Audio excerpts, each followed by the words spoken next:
strane.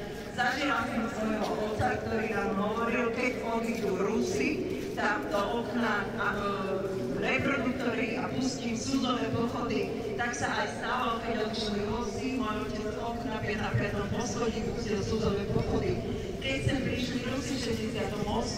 otec nás vodil po Bratislave a hovoril nám iba jednu vec. Pozerajte sa, deti, nezabudnite na to, že tie tanky mieria na vás a nie je to v poriadku.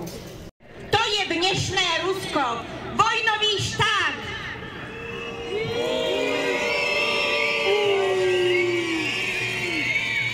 Premiér Slovenskej republiky podal v Moskve ruku masovému vrahovi.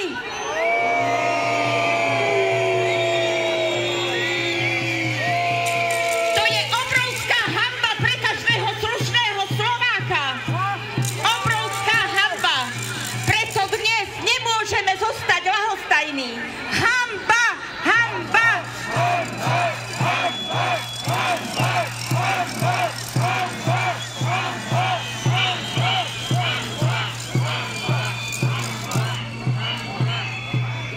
História nás naučila nestáť po boku fašistov a dnes Rusov. My sme slušná, slobodná, demokratická krajina. Túto krajinu milujeme, túto krajinu budujeme. Tu chceme žiť.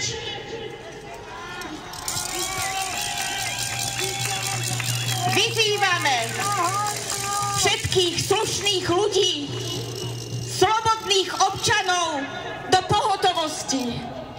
Fico návštevou v Moskve zapredáva našu slobodu, našu demokraciu, náš prospech, naše dobré miesto v Európskej únii. Mier Ukrajine. My, členovia občianskeho združenia Mier Ukrajine, vyhlasujeme stav občianskej pohotovosti voči politike vlády Slovenskej republiky vedenej Robertom Ficom. Vnímame, že Slovensko sa kvôli krokom predsedu vlády a ministra zahraničných vecí ocitá v zóne ohrozenia.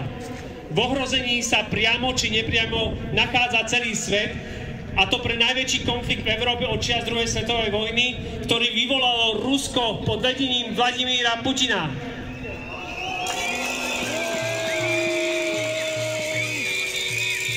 Doteraz sa občania a občianky našej krajiny mohli cítiť v bezpečí.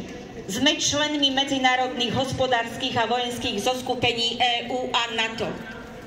Len spojenectvo s najsilnejšími nás môže ochrániť od nebezpečenstva, ktoré hrozí demokratickým krajinám zo strany Ruska. Rusko vedie hybridnú vojnu na našom území už niekoľko rokov. Plnoformátovú vojnu proti Ukrajine vedie už takmer 3 roky. Prezident Ruskej federácie je vojnový zločinec, s ktorým sa slovenská vláda pod vedením jej premiéra spája.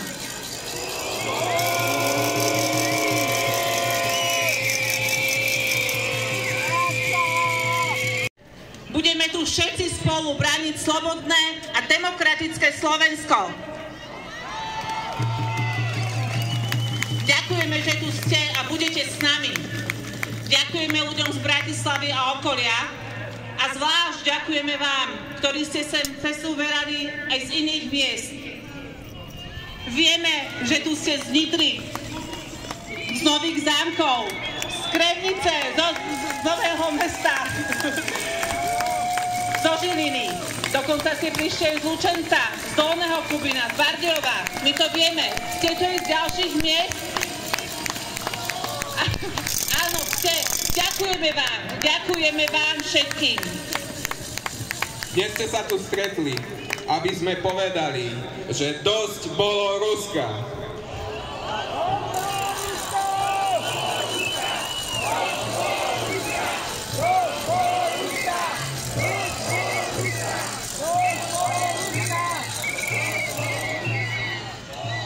Stretli sme sa, aby sme vyhlásili stav občianskej pohotovosti. Dnes sme tu, aby sme všetci spolu zakričali: Budíček Slovensko, okupácia sa začala. Budíček!